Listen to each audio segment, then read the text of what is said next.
Nah dengan Indonesia dia nggak punya nggak punya narasi negatif, which is itu sendiri udah bagus. Nah permasalahannya adalah bagaimana kita menggunakan itu.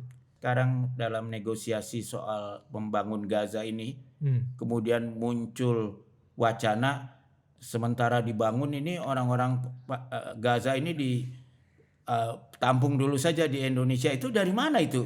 Kalau dia dipimpin oleh orang yang sebagian besar pemimpin dunia tidak bisa memprediksi, kan bisa menimbulkan ketidakstabilan dunia ini. Trump nggak bisa diprediksi. Tapi kan itu memang kekuatan dia bernegosiasi itu karena dia nggak bisa diprediksi kan. Betul.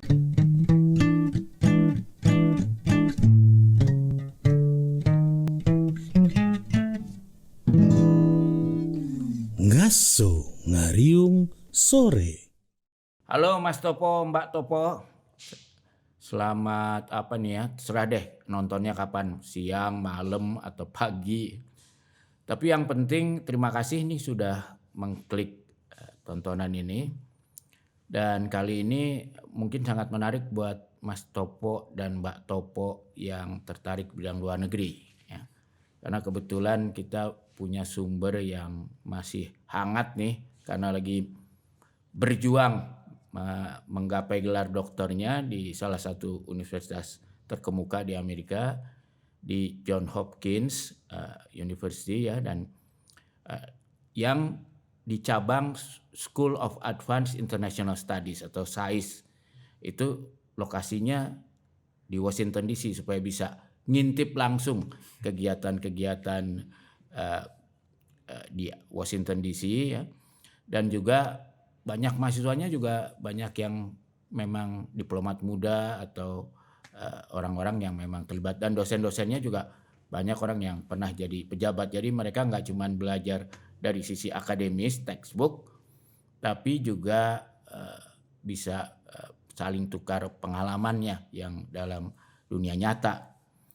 Dan keberuntungan itu ya kebetulan Mas Syarif ini ya sekarang nama lengkapnya Ahmad Syarif. Panggilnya Ahmad apa Syarif ya? Syarif aja Mas. Syarif ya. Nah Mas Syarif ini kebetulan lagi di Indonesia ya. Betul. Lagi mau ambil riset mungkin. Iya.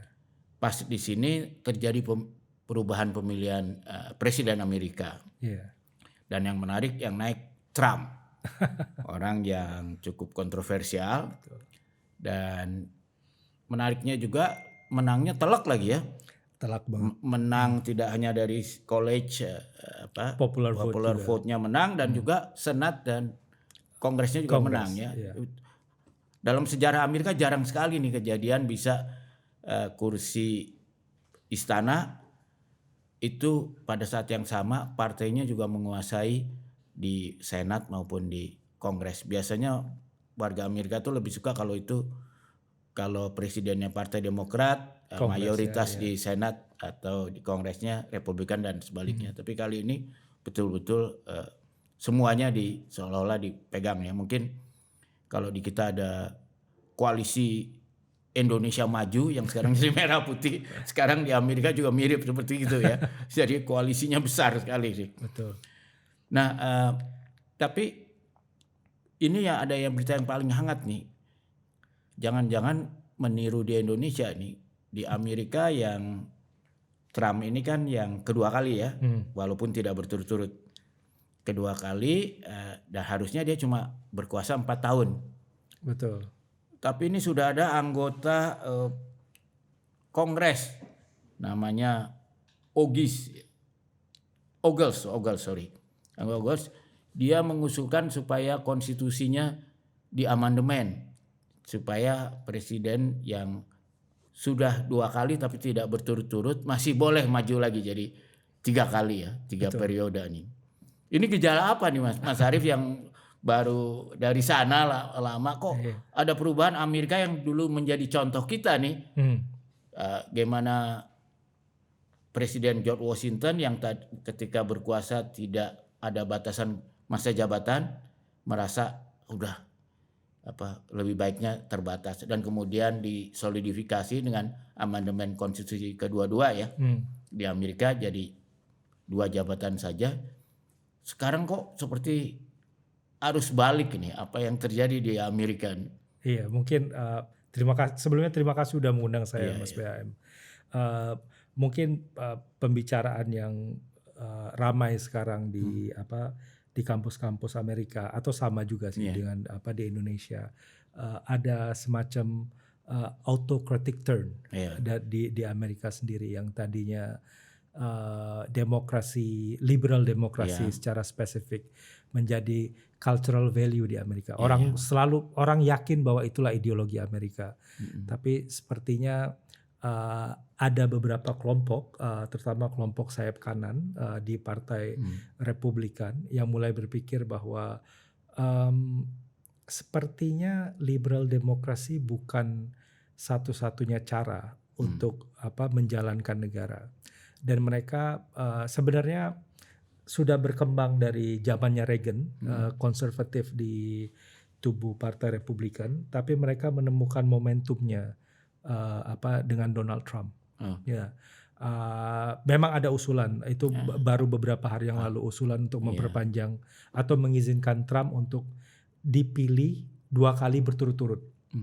Atau mungkin ini ya, itu gejala semacam pengulangan perang bersaudara Amerika tuh ya, zaman dulu Civil ya, War. antara utara dan selatan yang memang punya budaya sangat berbeda ya. Mungkin kalau di kita antara Jawa sama luar Jawa gitu ya, kalau di Amerika antara utara sama selatan ya. Betul. Dan di situ ada semacam dari yang mungkin kalau di kita seperti luar Jawanya gitu ya, Texas di negara selatan, merasa Washington DC ini sudah dikuasai elit-elit yang sangat dianggap established dan super elit yang sudah melupakan seolah-olah pada yang non elit ini ya, sehingga mereka sebutkan mereka jadi woke istilahnya ya. Jadi atau dalam bahasa Trump deep state deep state ya, dianggap sudah mereka tuh mungkin kalau di kita bilangnya oligarki kali ya. Jadi tapi jadi ada elit yang sudah menguasai gitu, udah menjadi kaya raya gitu kan. Dan juga mereka elit ini juga warnanya kan multikulturalis. Tidak ya sekarang kita lihat orang-orang kayanya kan misalnya di bidang IT orang-orang keturunan India yang jadi CEO-nya ya. Orang Yahudi di Wall Street, lalu juga di finance. Kan ya, sehingga banyak orang-orang yang merasa sebagai pribumi ya, dalam kata pribuminya di selatan yaitu orang-orang kulit putih, merasa tertinggal gitu ya. Dan juga merasa kok jadi soal gender itu kan. Jadi sekarang kan kalau di elitnya Amerika gender tuh bukan 2 laki-laki perempuan, tapi ada yang spektrum gitu ya. Dan orang bisa menentukan sendiri gendernya gitu. Jadi terjadi value baru yang tidak nyaman ini. Orang-orang kebanyakan. Sementara kan kita tahu kalau di selatan itu mereka masih sangat agamis lah ya. Sementara yang ini sudah free thinker banget gitu. Nah, apa ini semacam arus balik ya daripada kampanye elit yang sangat kencang ya mengubah budaya ya. Kalau menurut saya ada 2 hal di statementnya Mas BHM barusan. Pertama ada deep state, lalu ada polarisasi di dalam masyarakat Amerika itu sendiri. Mungkin kita bisa mulai dari deep state. Deep state itu istilah Trump. Itu bukan istilah umum yang. Tapi bukan Trump sih yang menciptakan, bukan tapi Trump yang dipopulerkan ya. Betul. Sebenarnya logika sederhana dari deep state itu adalah ketika satu negara institusinya semakin kuat, dia punya sistem birokrasi yang bisa berjalan dengan sendirinya. Sangat teknokratis. Sangat teknokratis. Negaranya sudah rapi. Amerika itu bisa jadi negara yang sudah ada aturannya untuk apapun. Jadi orang bergerak berdasarkan itu.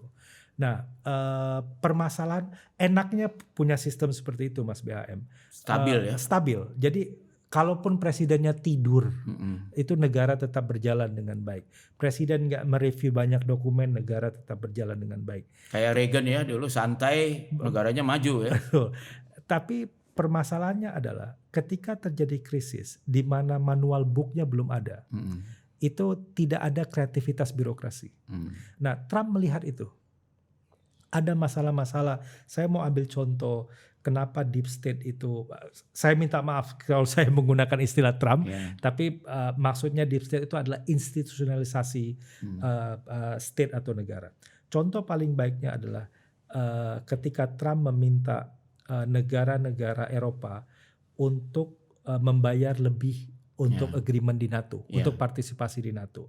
Mereka minta minimal 5% dari total GDP untuk defense.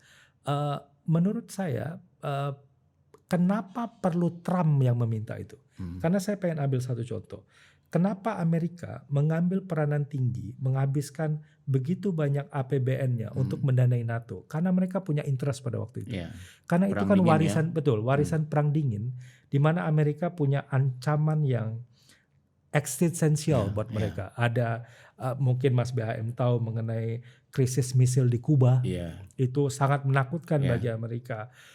Lalu ada konflik-konflik ideologis dengan komunisme pada waktu itu. Jadi ada alasan buat Amerika untuk menaruh duit lebih. Tetapi perang dinginnya udah selesai. Kok bisa selama perang dingin udah selesai, Amerika tetap mendanai NATO secara paling besar. Padahal Eropa udah kaya ya. Padahal ancaman terhadap Eropa sekarang lebih besar ketimbang ancaman terhadap Amerika. Rusia tidak lagi menjadi ancaman ideologis bagi Amerika. Dia menjadi ancaman teritorial bagi Eropa. Jadi bagi Amerika nggak ada lagi komunisme, kita nggak perlu. Malah Cina ya lebih ancaman buat malah Amerika. Cina yang sekarang punya ancaman ekonomi terhadap Amerika. Nah, permasalahannya adalah ini yang Trump lihat. Kenapa perlu saya untuk mengutarakan ini?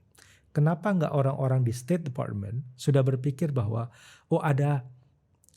ada relasi yang nggak seimbang antara kita dan Uni Eropa. Keenakan gitu ya. Betul, Uni Eropa keenakan. Jadi seolah-olah kalau di kacamata Trump kita dikerjain aja nih sama Eropa nih ya. Nah itu contoh dari permasalahan institusi yang tidak lagi berpikir kreatif.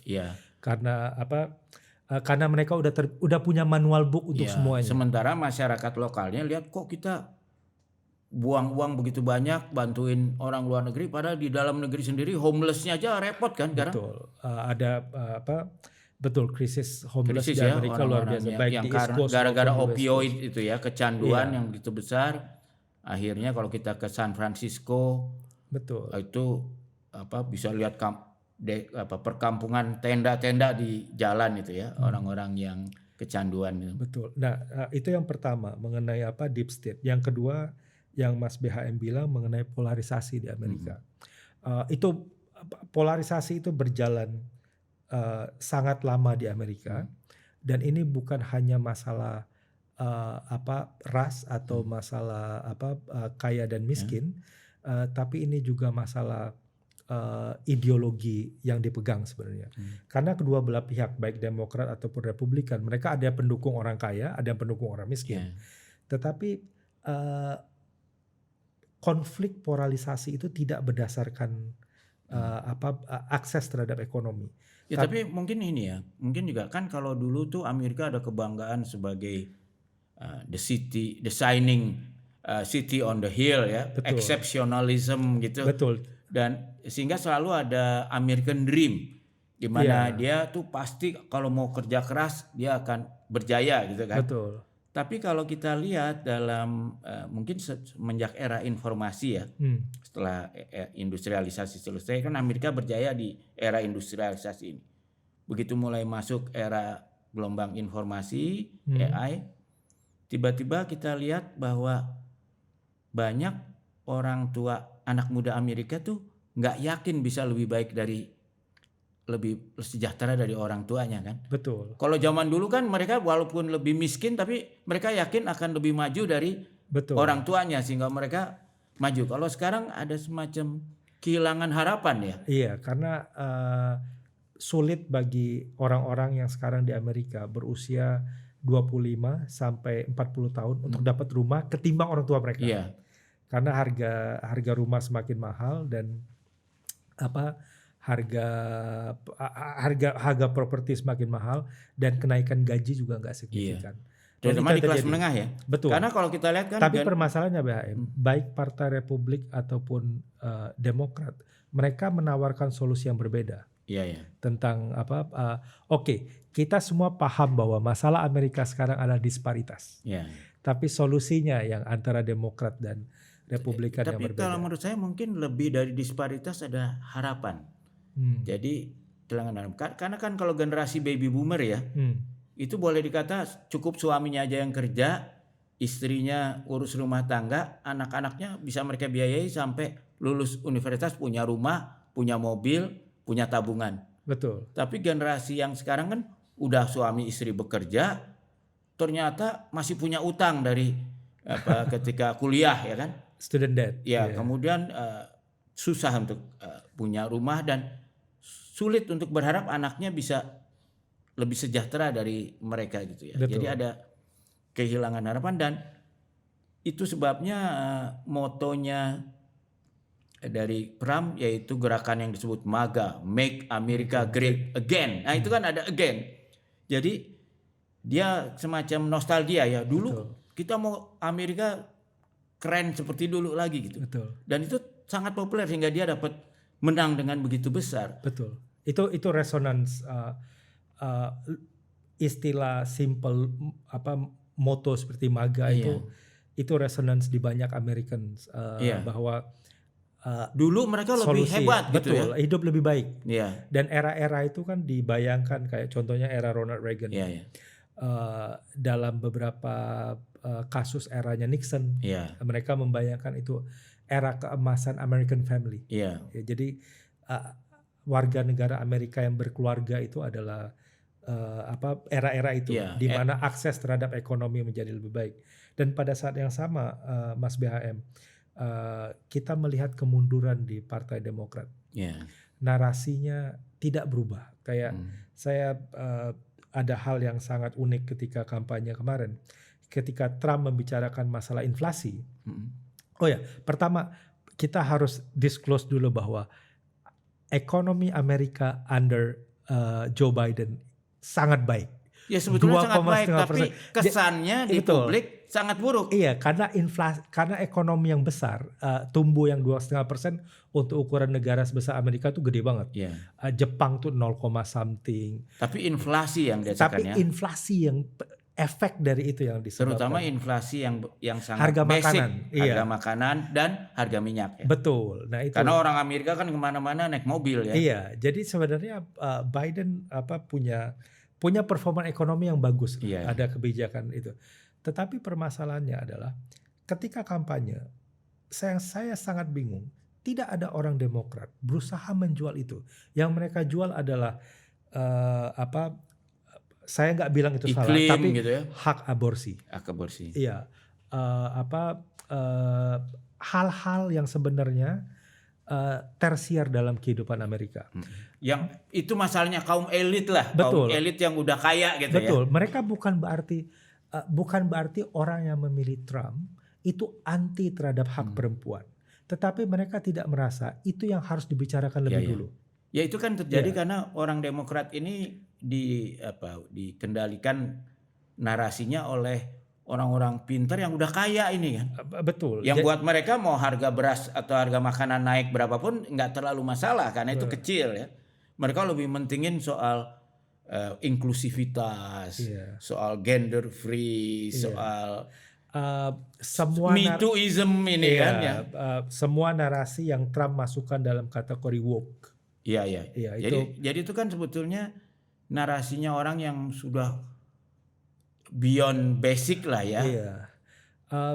Mungkin itu karakter Partai Demokrat kan, karena mereka professionals. Ya, mereka lawyers, pendidikannya juga tinggi ya. Lawyers, academics, akuntan, bankers. Ya, mereka white kerah putih lah ya. Kerah putih mereka. Sementara Partai Republikan mostly businessman atau small medium businessman. Dan small medium businessman ini yang sangat terpukul kan kemarin dengan adanya pandemi, lalu kemudian harga-harga naik ini sekarang. Dan juga impor dan migrasi ya. Betul. Itu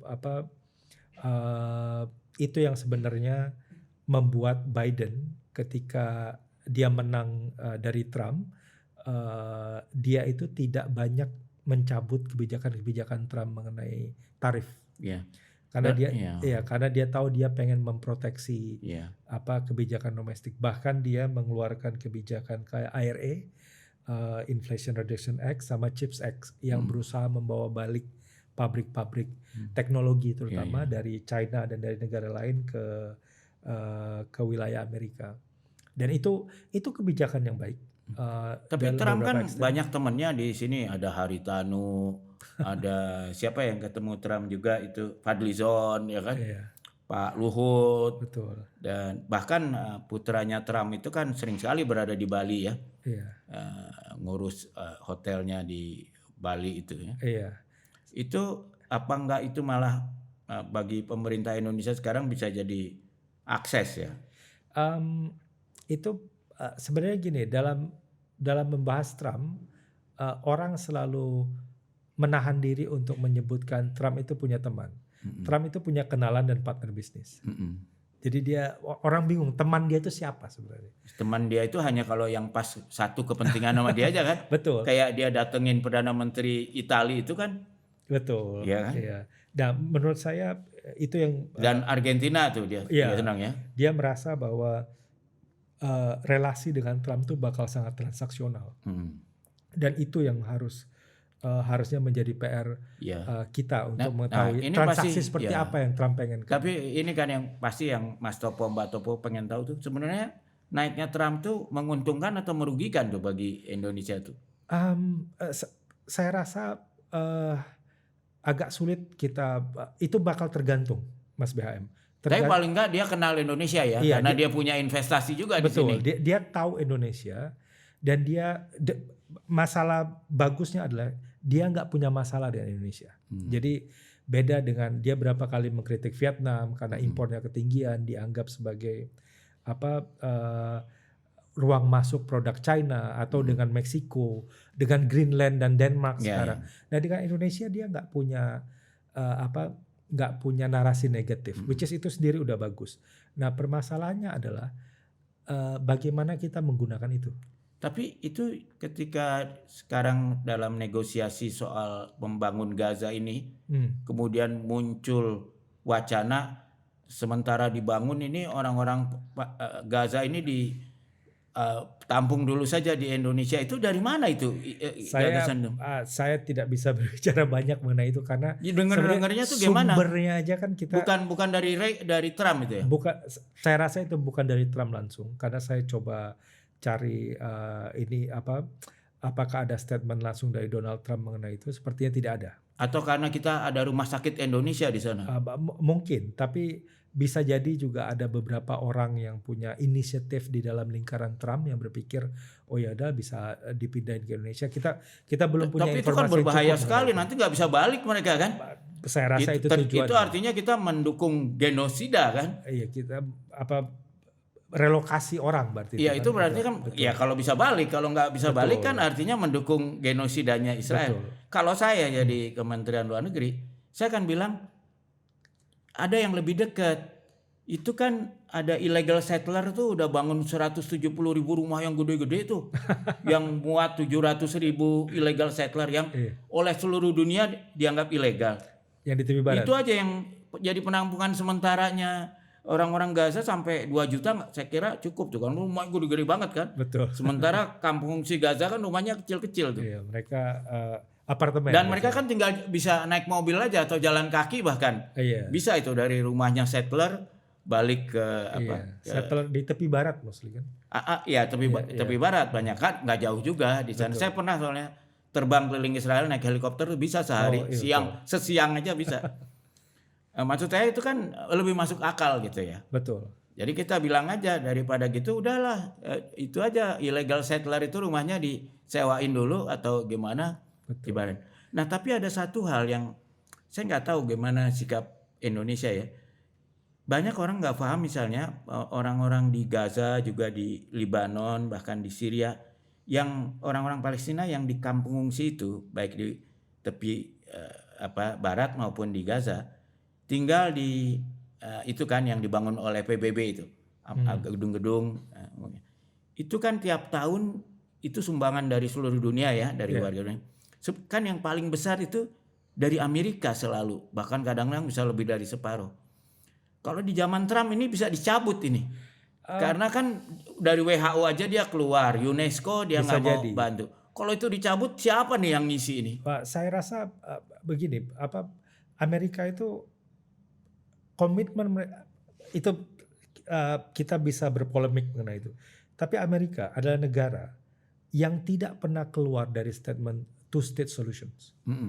Mereka Betul. sampai hari ini, dan mereka punya, walaupun berkali-kali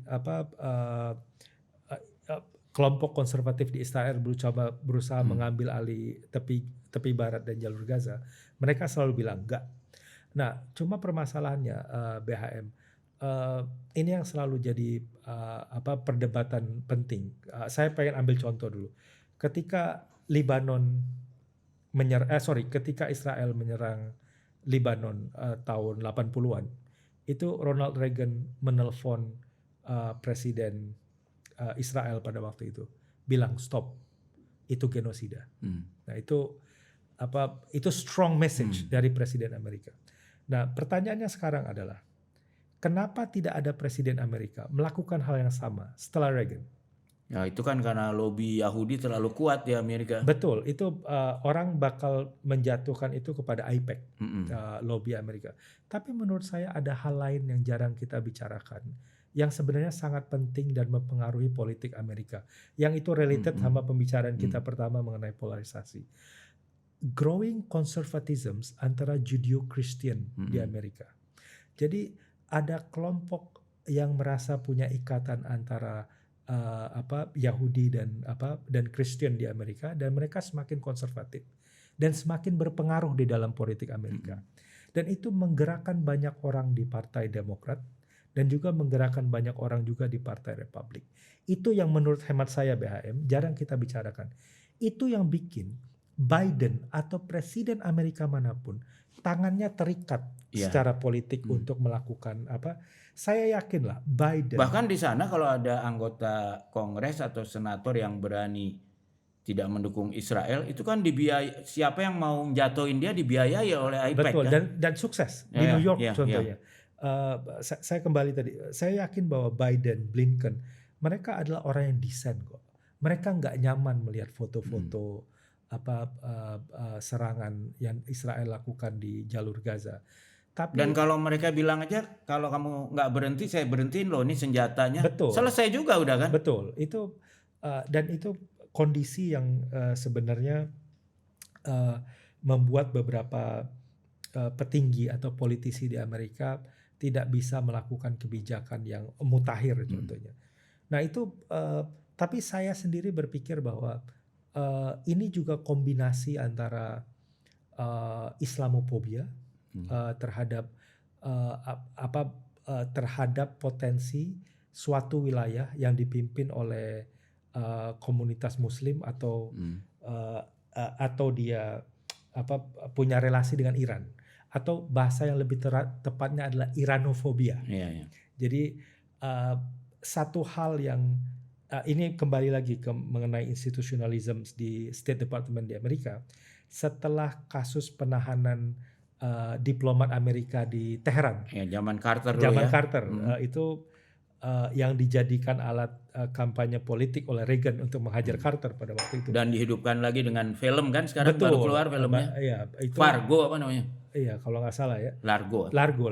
Itu ada concern mengenai Iran dan mereka khawatir bahwa proksi Iran di Hizbullah di Lebanon dan Hamas di Palestina hanya akan membahayakan, dan Houthi di Yemen hanya akan membahayakan kepentingan Amerika dan Israel pada waktu itu, which is sebenarnya itu nggak sepenuhnya betul. Saya rekomend banget interview Farid Zakaria dan Javad Zarif, Menteri Luar Negerinya Iran di Davos baru beberapa hari. Bagus ya. Very good interview.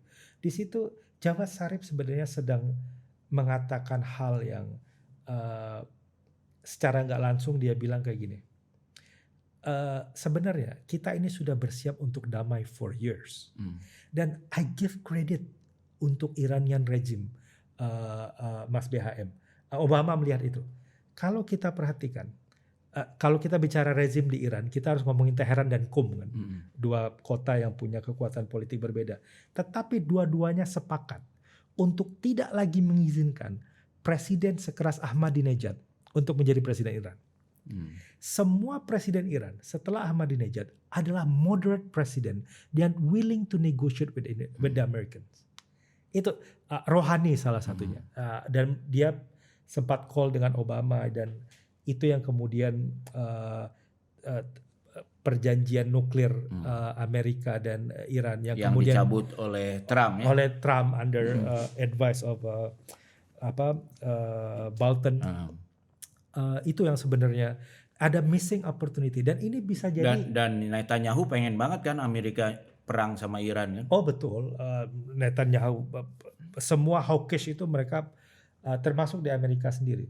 Tapi saya ingin kembali ke pembicaraan kita mengenai Amerika yang sudah terinstitutionalism tadi yang kita bicarakan di awal, yang Trump sebut sebagai deep state. Jangan-jangan ketidakmampuan ada diplomat senior untuk datang ke Teheran to make a deal, atau untuk datang ke Moskow to make a deal, itu adalah efek dari institusi yang terlalu kaku di Amerika. Kita ambil contoh Teheran ini satu hal, Mas BHM. Kita ambil contoh Moskow deh. Saya nggak bilang tidak ada diplomat Amerika yang ketemu diplomat Rusia dimanapun itu, tetapi tidak ada insentif buat diplomat Amerika to make a deal yang bikin Moskow stop the invasions to Ukraine. Saya pengen ambil contoh satu lagi. Dia nggak punya, kalau zaman dulu Kissinger ya, nggak ada Kissinger ya. That's a really good point. Kissinger dan George Shultz, eranya Reagan. Si Rubio ini nggak bisa. Saya mungkin kita coba kembali dulu ke eranya Kissinger mungkin. Pada waktu Nixon itu, saya bilang ini beberapa kali sebenarnya, dia kan rasis Nixon itu. Salah satu kenapa dia memilih Henry Kissinger, dia itu Yahudi kan. Dan pada waktu itu rasisme terhadap Yahudi tinggi banget tahun 60-an, 70-an di Amerika. Dia tahu, dan satu lagi, kedua dia tidak lahir di Amerika. Dia lahir di Jerman. Dia bilang Kissinger ini tidak akan membahayakan. Sehebat-hebat Kissinger, he will not be US President. Lalu diangkatlah dia jadi National Security Advisor. Apa yang Kissinger lakukan? Dia bertindak di luar dari kaedahnya State Department. Dia datang ke melalui Pakistan, dia kemudian membuka pintu ke China. Pingpong diplomasi.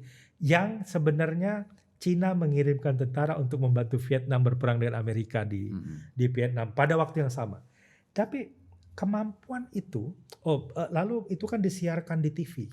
Lalu mengubah One China Policy kan, dari Taiwan ke RRT. Betul. Zaman Nixon kan itu. Betul. Dan Nixon juga Kissinger juga membantu membuka ke Moskow. Jadi Trump sebenarnya dia melihat itu. Dia melihat out of the box ya. Out of the box thinking of orang-orang seperti Kissinger dan George Shultz juga. Dan dia mengklaim tuh sekarang berhasil gencatan senjata karena dia katanya. Betul. Saya yakin sih dia ada pengaruhnya walaupun nggak 100% ya. Iya, George Shultz juga melakukan yang sama. Mungkin kalau Mas BHM tahu pidato Ronald Reagan yang terkenal, Mr. Gorbachev, tear down the wall. Ya, itu script. Salah satu yang dibikin oleh George Shultz. Dan ini juga Trump mengatakan yang mirip loh dengan dia bilang ke Putin, bukan dia bilang soal nyerang negara lain apa. Dia bilang ini tentara kamu mati banyak, ekonomi kamu jadi rusak. Jadi seolah-olah dia mengatakan saya ini teman kamu loh gitu loh. Iya kan? Betul. Dan kamu nih bikin kesalahan yang merusak diri kamu sendiri. Saya sebagai teman harus kasih tahu kamu gitu. Dan kegagalan. Kalau Biden kan bilang ini memang otoriter gitu kan. Wakil dari Amerika yang kaku sebenarnya. Tapi pertanyaannya kemudian adalah Trump ini kan di periode pertamanya dia gagal menemukan kayak Kissingernya siapa yang willing to move the needle buat dia. Nah di periode ini dia berharap banyak sebenarnya dengan Marco Rubio. Dia kecewa dengan Rex Tillerson yang pertama, mantan CEO-nya Ya. Exxon. Lalu setelah itu Mike Pompeo. Ya. Nah, permasalahannya adalah dia bertaruh cukup besar terhadap Marco Rubio, dan kita harus melihat apakah Marco Rubio orang yang willing to move the needle untuk Trump, terutama untuk isu Moskow. Kalau trade sama China sepertinya Trump sudah punya posisi sendiri. Jadi kalau saya lihat benang merahnya ini kayaknya Trump itu narasinya adalah dia bilang Washington ini udah dikuasai oleh deep state ini. Nah sekarang saya mau ambil alih supaya rakyat bisa berkuasa lagi. Deep state ini saya jinakkan lah, kira-kira kan gitu kan. Iya. Dan karena itu bagi dalam tanda kutip deep state ini keputusan Trump ini out of the box banget ya. Iya. Ya kan, termasuk dia ya itu loh, waktu dia presiden pertama kan dia Yerusalem diakui sebagai ibu kota. Betul. Dia buka kedutaan. Itu kan sebetulnya oleh Kongres sudah lama kan. Tapi setiap presiden Amerika sudah itu bilang di hold dulu gitu. Oleh Trump Saya mungkin banyak orang bilang bahwa Trump itu kan so irasional dalam kebijakan baik kebijakan luar negeri terutama. Tapi bisa jadi dalam negeri juga kayaknya. Dalam negeri juga. Tapi bisa jadi irasionalisme Trump ini karena kita terbiasa dengan pola main yang ada perubahan paradigma sebetulnya. Once sesuatu dalam politik, ketika sesuatu yang irasional kita rasionalkan, kita kemudian mengenali lebih baik. Mungkin karena kita belum mengenali aja. Itu yang saya pikirkan. Tapi kan problemnya karena Amerika ini bolehlah dibilang masih superpowernya dunia satu-satunya karena Cina belum sampai ke situ kan. Betul. Kalau dia dipimpin oleh orang yang sebagian besar pemimpin dunia tidak bisa memprediksi, kan bisa menimbulkan ketidakstabilan dunia ini. Itu resiko terbesar yang sebenarnya Padahal ini risikonya perang nuklir kan. Iya, resiko terbesar sekarang adalah menurut saya kalau kita di Asia Tenggara, saya khawatir malah dengan stagnansi atau dunia yang semakin isolated, rising nationalism di negara besar seperti Amerika. Ya, itu merkantilisme kalau istilah malah intelektualnya. Kita tidak menemukan pasar. Jadi efek yang dunia itu sekarang sedang kayak gini BHM. Cina ekonomi turun. 5% itu kecil untuk ukuran Cina. Amerika mungkin jauh di bawah itu. Betul. Amerika 2,5% besar untuk ukuran Amerika. Tetapi permasalahannya, market terbesar kita sekarang itu adalah China. Untuk Asia Tenggara, bukan hanya Indonesia. Negara-negara Asia Tenggara, suka atau tidak, mendapatkan keuntungan yang besar dari ekonomi growth di China. Nggak cuma Asia Tenggara sebetulnya. Kan? Betul. Australia juga. Tapi kalau sampai tidak ketegangan antara Amerika dan China terus berlanjut, dan China kemudian menjadi isolated single man autocratic state di bawah Xi Jinping, ekonomi growth atau dinamisme ekonomi Asia Tenggara menjadi tidak baik, dan kita bisa stuck di middle income trap karena kenaikan ekonomi kita nggak akan. Tapi kan kalau kita lihat bisa juga terjadi sebaliknya. Di bawah Trump ini Amerika yang terisolasi. Kan kita lihat kayak BRICS sekarang. Jadi negara bahkan Eropa aja, bayangin sesama anggota NATO, kok tiba-tiba Amerika bilang, si Trump bilang itu Greenland perlu kita ambil. Bahkan negara tetangganya yang selama ini sahabat dia, Denmark, Kanada, dia bilang wah kamu tuh saya jadiin negara bagian Amerika aja kan. Dia manggil Trudeau, Perdana Menteri Kanada, governor ya Pak. Governor Trudeau ya. Lalu kita lihat juga Panama Canal, tanah Panama yang dulu di zaman Carter diserahkan kepada negara Panama, sekarang mau diambil lagi oleh Trump. Itu kan itu membuat banyak negara yang tadinya temannya Amerika jadi mikir wah ini teman apa musuh ini kan? Betul. Jadi lama-lama bisa malah Amerikanya yang terisolir nggak? Iya, karena Trump kan selalu membuli sekutu malah. Iya. Itu yang kekecewaan banyak sekutu Amerika. Tetapi permasalahannya adalah ada yang Trump bully for the sake of his personal emotions aja, kayak sama Kanada atau sama Inggris dan Jerman. Iya. Itu personal. Tapi kalau isu-isu kayak yang tadi kita bicarakan, kayak masalah sedikitnya uang yang dialokasikan atau budget yang dialokasikan oleh Uni Eropa untuk NATO, itu sesuatu yang make sense sebenarnya. Nah, permasalahannya Mas BHM, saya lebih tertarik sebenarnya siapa yang bisa memisahkan atau memilah di internal timnya Trump untuk membantu, Pak, ini nggak make sense deh. Ini Nah, atau ada ini Mas Arif. sesuatu Mas yang Arif ini. kan orang yang sedang belajar dengan hubungan internasional ya, public policy. Kalau kita lihat tatanan dunia sekarang ya, the new order, world order ya, tatanannya. Itu kan sebetulnya dulu dibangun oleh Amerika kan.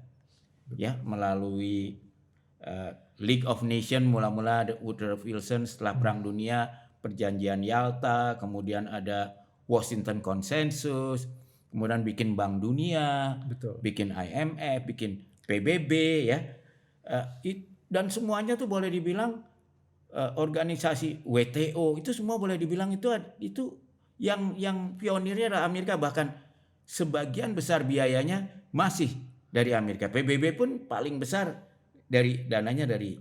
Nah, sekarang tiba-tiba ada Trump yang mau menghancurkan itu semua, tapi itu nggak masalah, dia mau mereform. Tapi kita nggak tahu bentuk yang baru. Yang bahaya ini kan vakum. Betul. Dia tarik dari WHO. WHO kan dulu Amerika juga yang utamanya ya kan. Kemudian UNESCO udah lebih lama lah ya. Lalu dengan PBB kan dia juga nggak Betul. mau unilateral, nggak mau multilateral. Jadi multilateralism yang sebetulnya adalah legacy daripada Amerika sebelum Trump, sekarang tuh mau diubah total. Tapi kita nggak tahu yang baru ini tatanannya seperti apa. Mas Arief lihat seperti apa sih sebenarnya yang dibangun oleh Trump ini, tatanan dunia baru seperti apa? Sebenarnya bisa jadi bukan berarti dunia baru, tapi dunia yang sekarang kita tinggali, tapi adjusting. Karena kita tadi ngobrol. Karena WTO udah betul, habis kan? Karena kita tadi kan ngobrol institusi, Mas BHM, kayak institusi yang kaku. Tapi institusi itu kan adaptif. Ketika mereka melihat orang seperti Trump, ada push buat mereka untuk berubah. Nah, itu yang harus kita lihat. Apakah terjadi perubahan di dalam institusi Amerika? Dan setiap perubahan di dalam institusi, dia akan mengakomodir interest baru, which is yang dari Trump, atau mempertahankan yang mereka perlu dipertahankan. Nah, itu saya rasa dalam beberapa tahun ke depan, proses itu yang bakal kita lihat. Mungkin nggak kalau saya menduga gini dari perspektifnya Trump, itu kan iya dulu itu yang dibangun Amerika semua institusi New Order ini. Tapi dengan munculnya Cina sebagai calon pesaing, Cina ini dia lihat ini permainannya seperti apa. Dia ikuti semua aturan itu untuk keuntungan dia dan kerugian Amerika. Betul. Iya kan? Di WTO dia kan dulu Amerika yang narik Cina ke WTO.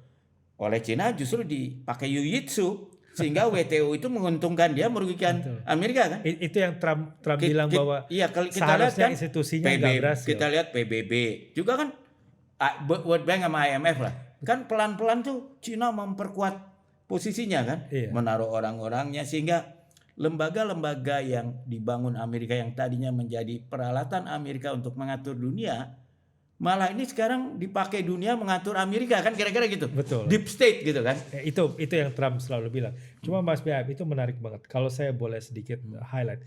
Sebenarnya let's say Amerika di satu sisi, lalu Cina, Rusia dan Iran sebenarnya musuh Amerika lah di sisi yang lain. Dua-duanya sebenarnya dalam posisi punya ilusi mereka sendiri. Kalau ilusi dari Amerika itu Mas BHM kalau datang ke Dupont Circle di Washington, orang bakal bilang kayak, oh tenang aja, Cina itu, Iran dan Rusia mereka akan menjadi demokrasi pada sendirinya. Ya betul. Lihat anak-anak muda Cina yang belajar di Amerika, karena banyak banget mahasiswa China yang belajar di Amerika. Mereka bakal pulang yang kemudian membawa demokrasi ke negeri Cina. Apa yang terjadi? Mahasiswa Cina belajar di Amerika udah ada tahun 80-an 90, yang belajar tahun 90-an dan awal tahun 2000-an sekarang bekerja untuk Xi Jinping untuk menahan demokrasi liberal masuk ke China. So itu ilusi dari Amerika, Amerika mengenai proses demokratisasi yang datang dengan sendirinya. Kalau dari China, Rusia dan Iran, Amerika akan jatuh dengan sendirinya. Lihat itu inequality di Amerika sangat Homeless ya. homeless di mana-mana. Padahal if we see the data, Amerika itu kalau dibandingkan dengan 3 negara lain, inequality-nya jauh lebih besar di Rusia, di China dan di Iran. Dan jangan salah loh, secara penduduk aja, Cina itu aging, Rusia itu juga menurun penduduknya. Betul. Dan Mas BM tahu per kapita GDP China itu ranking berapa? 63 paling baik, kadang-kadang 70-an. Itu pun kalau kita percaya angka GDP-nya ya. Betul. Li Keqiang, premier China yang meninggal, yang dulu bersama Xi Jinping di periode keduanya, pernah bilang, saya nggak percaya data-data economic growth di China. Kalau kamu lihat data economic growth di China, bandingkan dengan 3 data lain. Data pergerakan orang dari kereta, data konsumsi listrik, sama satu lagi tuh data pembelian apa gitu. Untuk membandingkan data growth dengan itu. Jadi ada poin tadi Mas BM bilang bahwa kita harus curiga dengan data dari China. Tapi kalau yang demografi itu kan nggak bisa bohong ya. Betul. Nah, saya ingin kembali tadi Mas BM. Jadi 2 kubu ini, mereka hidup dengan ilusi mereka sendiri. Nah, sekarang permasalahannya adalah gimana caranya untuk melihat musuh mereka dari cara yang lebih fair gitu. Bagaimana China bisa melihat Amerika, baik itu di bawah Trump ataupun di bawah Biden, how to work together. Begitu juga dengan Amerika, how they need to work together with China. Dan itu perjalanan yang panjang sebenarnya. Dan Trump dia bakal separate itu. Dia bakal separate China, dia bakal isolate Rusia, dia bakal terutama Iran. Itu 3 masalah yang berbeda. Jadi artinya Mas Syarif ini percaya justru Trump itu akan lebih menemukan solusi yang lebih baik, walaupun caranya mungkin dianggap kita susah mengerti gitu. Atau itu harapan Mas Syarif? Itu harapan aja sebenarnya. Karena seperti tadi yang saya bilang Mas BHM, Trump nggak bisa diprediksi. Tapi kan itu memang kekuatan dia bernegosiasi itu karena dia nggak bisa diprediksi kan. Betul. Dan karena itu sekali lagi penting banget untuk melihat gimana cara dia mengambil keputusan. Karena siapapun atau semembingungkan apapun seorang presiden, ketika kita melihat dia mengilingi dirinya dengan siapa itu sangat mempengaruhi. Tapi gini aja lah, mungkin kita lihat aja yang jelas jejak rekam jejaknya. Trump tuh waktu dia berkuasa apa sih prestasi utamanya? Orang cuman bilang paling nggak perang lah Amerika gitu aja kan. Inflasi nggak terlalu tinggi. Tapi itu kan meneruskan dari Obama sebetulnya. Betul. Kan. Sebetulnya Obama yang sangat Clinton dan Obama lah. Betul. Yang tadinya kacau, walaupun ya to be fair ya celakanya Trump kena pas COVID ya. Jadi susah juga kita menilai dalam 4 tahun, 2 tahun kena COVID kan. Betul. Atau Mas BHM sebenarnya Trump tidak memenangkan pemilu dengan kebijakan. Dia memenangkan pemilu dengan emosi. Iya, dengan kemarahan sebagian besar orang Amerika. Dia punya ide atau dia punya kebijakan yang luar biasa. Tetapi dia memanfaatkan kekecewaan publik. Kekecewaan publik pada elit kan sebetulnya. Betul. Tapi nah sekarang itu jadi sekarang oke lah dengan kan janji-janjinya Trump sekarang ya akan ditagih oleh pendukungnya. Yang langsung dia tanda tanganin dia tepati kan untuk kebijakan imigrasi yang cukup yang memang dia janjikan betul dan cukup populer di Amerika. Lalu dia janji memberi amnesti pada orang-orang yang nyerang dan sudah dilakukan.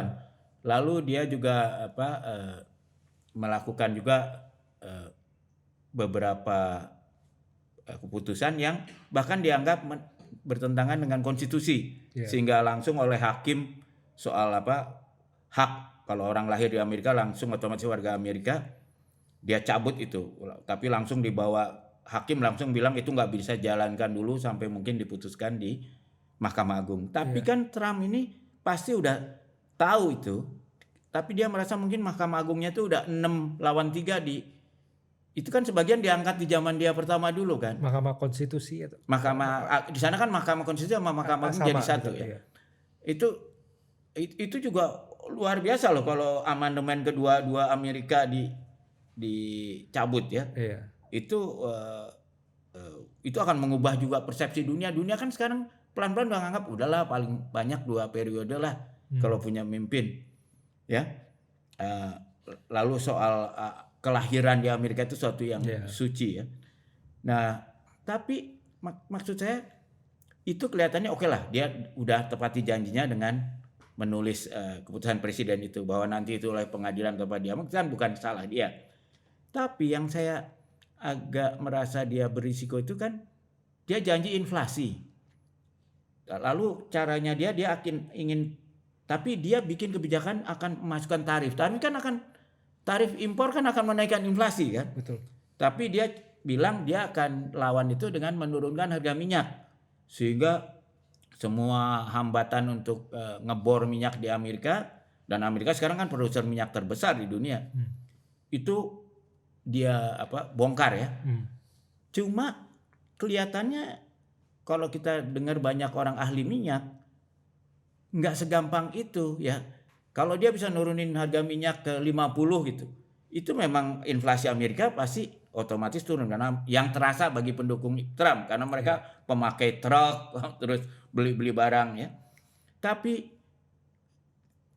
ini kayaknya sulit karena ya ngebor minyak dan gas di Amerika itu nggak murah, sehingga kebanyakan pengusaha Amerika bilang kalau harga minyak di bawah $70 saya nggak mau invest di situ. Nah kita bandingkan dengan Saudi Arabia, mungkin dia biayanya di bawah $1 tuh untuk naikin harga minyak, sehingga asal harga di atas $1 aja bagi dia udah untung kan. Nah sekarang dia mau bujuk Saudi dan OPEC untuk nurunin untuk menaikkan produksi supaya harga turun. Iya. Ya apa untungnya buat Saudi dan OPEC gitu ya kan. Nah, alasannya Trump untuk bikin damai Rusia, dia ancam gitu kan, kalau harga minyak dan gas turun itu pasti perang di Ukraina itu berhenti bukan karena kalah perang tapi nggak punya duit buat nerusin.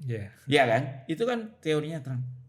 Cuma dalam melaksanakannya ini untuk membanjiri dunia dengan minyak murah itu bertentangan dengan kepentingan bahkan pengusaha Amerika di bidang migas sendiri. Betul. Ya kan? Dan kalau dia mau minta Saudi, ya Saudi bilang kalau saya banjiri minyak harga turun, saya rugi 2 kali. Iya. Pendapatan turun, minyak saya cepat habis ya kan? Iya. Jadi ini ya di sini tuh bisa tiba-tiba Trump bisa jadi nggak populer dalam waktu singkat. That's a good point Mas BAM. Karena begini, menaikkan produksi minyak di Amerika itu nggak mudah karena 2 hal. Pertama, karena mahal biayanya. Komponen biaya yang selalu tinggi, environmental cost. Tapi yang kedua adalah banyak kebijakan itu dipegang oleh state level. Dan Trump kan nggak menang di semua state. Di California kan bukan Partai Republikan. Even kalau mereka Partai Republikan. Tapi Alaska kan yang dia main. Belum tentu. Tapi Alaska mahal ngebor minyak di Alaska. Belum tentu mereka mau mau ngurangin environmental cost dari dari produksi minyak. Nah itu bakal challenge Trump itu bakal banyak. Tapi saya sepakat dengan Mas BHM. Dia itu selalu gagal ketika ada krisis datang. Dan kalau kita melihat contoh COVID kan, dia hancur lebur kan kebijakan COVID-nya. 1 juta warga negara Amerika meninggal. Yang harusnya nggak mati ya. Iya, itu karena kebijakan dia sembarangan, dia nggak mengencourage untuk menggunakan masker dan yang lain-lain. Nah, kalau kita melihat inflasi sebagai potential risk, saya rasa Trump bakal kebingungan. Dia mengganti narasinya. Kalau kita ingat first term dia itu build the wall, bangun untuk dinding imigrasi Sekarang deportasi. Ya karena mungkin dia pakai tentara lagi. Iya, deportasi bakal lebih mudah dan yang lain-lain. Tapi ada cost di dalam deportasi. Karena begini Mas BHM, saya suka banget tuh statementnya Milton Friedman. Hmm.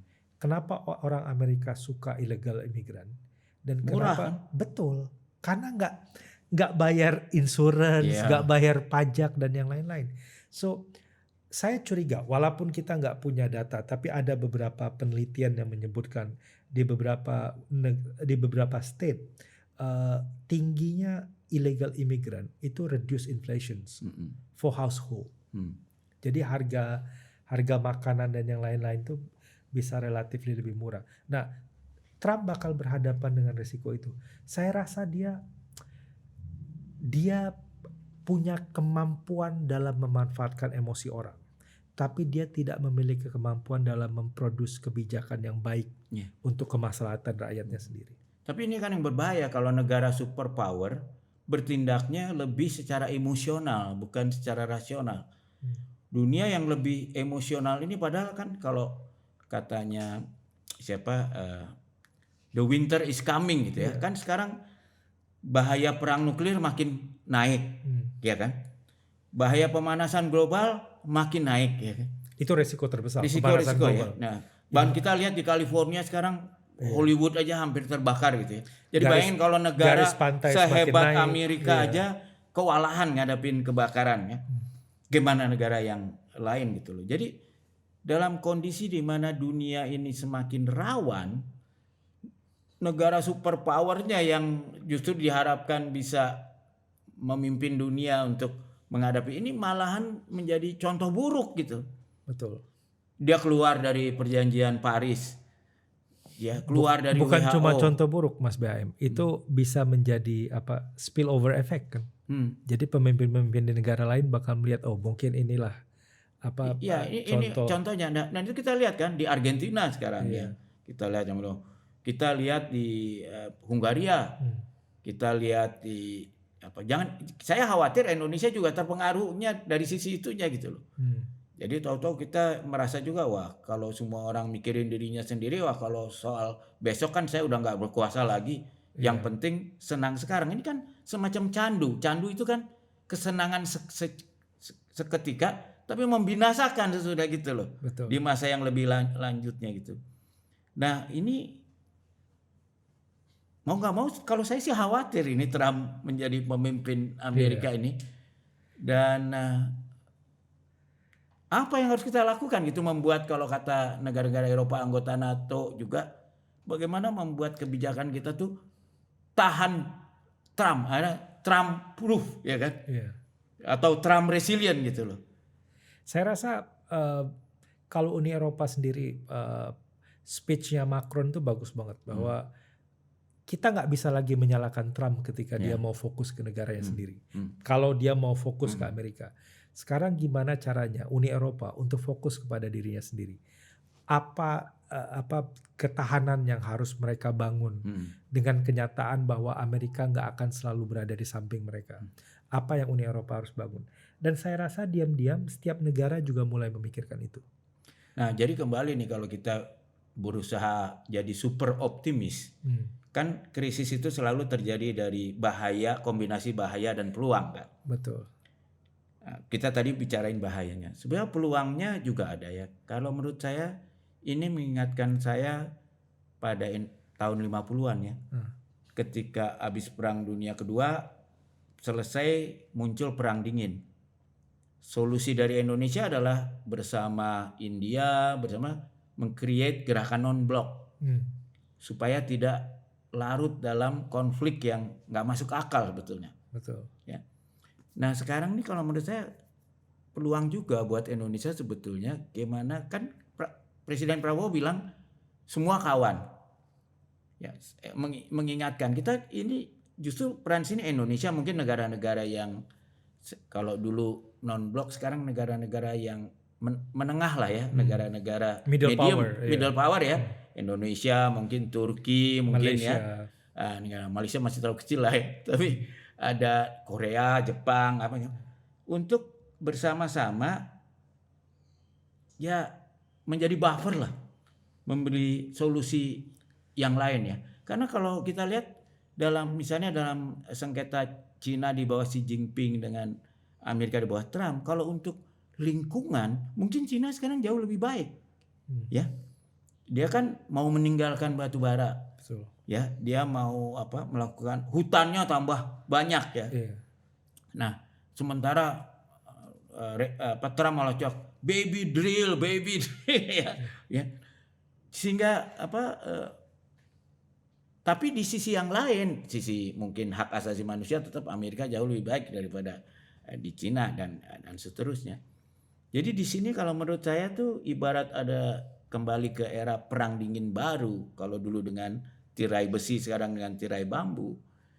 Ini gerakan non-blok seperti apa yang perlu dimajukan oleh Indonesia? Mas BHM, mungkin saya nggak akan langsung mengenai Indonesia ya, tapi Mas BHM baru highlight poin paling penting itu, bahwa sekarang kita nggak punya alternatif di Trump periode kedua ini, leadership yang bisa we look up to.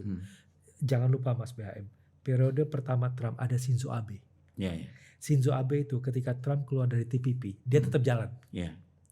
Dia oke, nggak apa-apa, nggak ada Amerika, ayo kita jalankan. Sekarang kita tidak punya.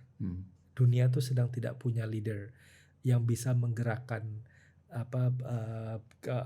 multilateralism atau common world order lah yang Shinzo Abe lakukan, di mana kita percaya pada free trade dan yang lain-lain. Sekarang itu setiap negara mengembangkan economic nationalism-nya sendiri, dan mereka mulai hitung-hitungan mengenai trade untung rugi dan yang lain-lain.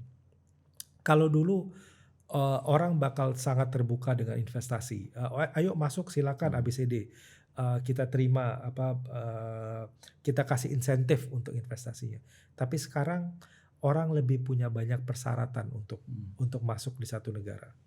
Nah, itu terjadi di mana-mana sekarang. Di Amerika sendiri itu terjadi. Jadi sementara tidak ada orang yang bisa mengisi posisi seperti Shinzo Abe. Mungkin ini opportunity untuk siapapun, termasuk Presiden Prabowo, untuk mengisi posisi itu.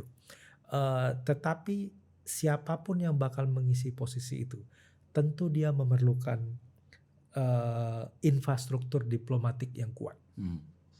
Jadi aku tuh kita di SAIS tuh selalu berbicara, salah satu the problems of understanding a leader, kita fokus di pemimpinnya. Ketika kita mencoba mengerti Nixon, kita fokus di Nixonnya. Padahal ada orang-orang banyak di samping dia yang mengerjakan itu. Tapi dulu kita makanya kita harus punya zaman Pak Harto dan Pak Mochtar tuh, kita juga sadar kita bukan negara yang besar ya. Tapi ketika ada konflik di Kamboja, Indonesia melakukan pekerjaan rumahnya dengan baik. Lalu ketika itu harus diangkat ke atas, kita tahu diri bahwa kita nggak kurang besar, kita ajak Perancis, sehingga kemudian seolah-olah perjanjian Perancis yang menyelesaikan masalah Kamboja ya. Tapi kan sebetulnya Indonesia itu yang paling berperan di situ. Betul.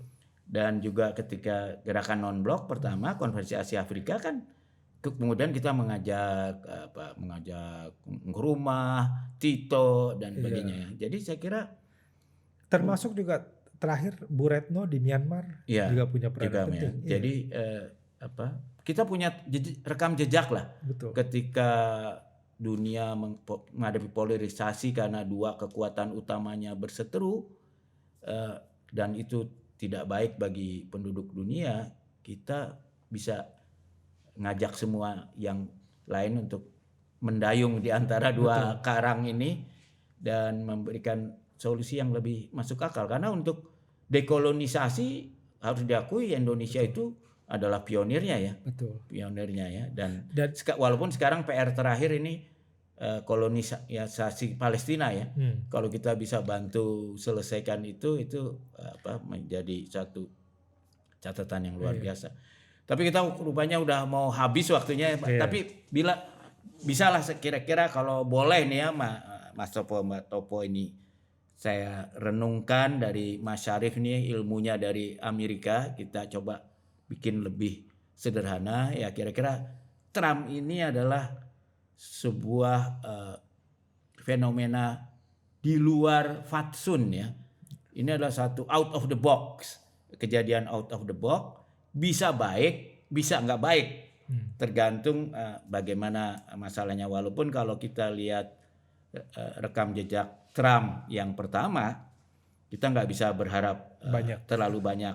Tapi satu hal, saya kira mungkin kalau saya pinjam keyakinan teman-teman saya yang beragama Hindu, itu kan ada 3 dewa utama ya. Brahma yang mencipta, kemudian Wisnu yang memelihara, dan Siwa yang menghancurkannya. Dan ketiganya harus bekerja bersama karena kalau hanya Brahma dia membangun, menciptakan terus, lama-lama kepenuhan ciptaannya ini kan. Apalagi kalau semua ciptaan Brahma dipiara oleh Wisnu, ya, jenuh nanti. Maka perlu Siwa, semua ciptaan Brahma yang terus dipelihara oleh Wisnu padahal sudah kadaluarsa, sudah mulai, itu harus dihancurkan oleh Siwa sehingga Brahma bisa menciptakan, ada tempat menciptakan yang baru yang lebih cocok untuk dipelihara oleh Wisnu. Jadi saya kira mungkin dunia ini, si Trump ini siwanya ya. Jadi institusi termasuk tatanan dunia baru yang dulu dibangun oleh Amerika sebetulnya kita terima sebagai sesuatu yang given. Dengan kondisi dunia sekarang yang banyak negara sudah punya perang nuklir dan semua bisa punya ballistic missile yang bisa kemana-mana seluruh dunia dan punya kemampuan menghancurkan dunia berapa kali, itu mungkin perlu tatanan yang baru. Betul. Ya, perlu logika baru. Jadi ini bagiannya Trump lah untuk menghancurkan tatanan yang udah kadaluarsa, dan mungkin untuk generasi berikutnya menciptakan yang lebih baik buat kita semua. Pandangan optimisnya kan kira-kira gitu ya. Tapi bukan berarti kita nggak mengkritisi Trump. Karena artinya kita memerlukan Siwa itu. Karena tanpa Trump mungkin kita akan yaitu seperti kodok yang dalam kuali yang pelan-pelan. Dia tidak sadar airnya makin lama makin panas. Betul. Ini tiba-tiba masuk Trump ini. Dia bilang dia banjur aja langsung dengan air panas. Wah, kodok pun lompat ya kan. Malah selamat ya. Karena dia tiba-tiba sadar, loh nggak bisa lagi nih saya diem di kubangan ini. Ya. Jadi saya kira kalau ada yang saya lihat yang sangat positif dari Trump itu seperti itu. Membangunkan Eropa. Kamu nggak bisa dong pertahanan masa cuma ngandelin orang lain. Harus bangun sendiri dong ya kan. Lalu mungkin dengan Kanada juga Amerika ya bilang ya mesti kalau dagang tuh saling untung lah. Jangan satu untung satu buntung gitu kan. Sama dengan Panama Canal, kamu udah dikasih tempat, jangan terus dipakai untuk keuntungan musuh yang ngasih dong. Kan itu juga tidak benar juga ya. Jadi dalam hal itu ya sisi yang lain dari Trump yang harus kita lihat juga ya. Ya tapi kira-kira sepakat ya Pak Sarif ya. Oke. Kurang lebih. Ya gitulah Mas Topo. Mbak Topo ini bukan topik yang gampang ya, makanya dia harus belajar ke Amerika ini ya. Karena memang dunia makin lama makin pelik. Betul. Tapi saya tunggu juga nih, mungkin kalau ada yang kurang jelas kan nanti Mas Topo dan Mbak Topo ini bisa kirim ya ke, nanti saya minta sama Ahmad nih, itu ada tuh yang namanya Ahmad, boleh nggak diliatin nanti ya yang namanya Ahmad ini, kalau nggak dijawab nanti dia yang dimarahin soalnya ya. Dan kalau perlu kita tanyakan lagi pertanyaan Anda ke Mas Sarif ini supaya ilmunya dibagi-bagilah, ilmunya yang mahal ini jangan hanya untuk sendiri. Kalau ada teman-teman Mas Topo dan Mbak Topo yang ingin dapat ilmunya itu ya bisa dikembangkan lah ya, karena makin dikasih makin berilmu sama Mas Sarifnya.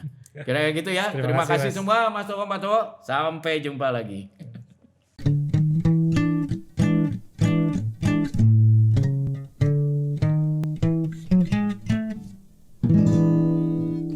Ngaso ngariung sore.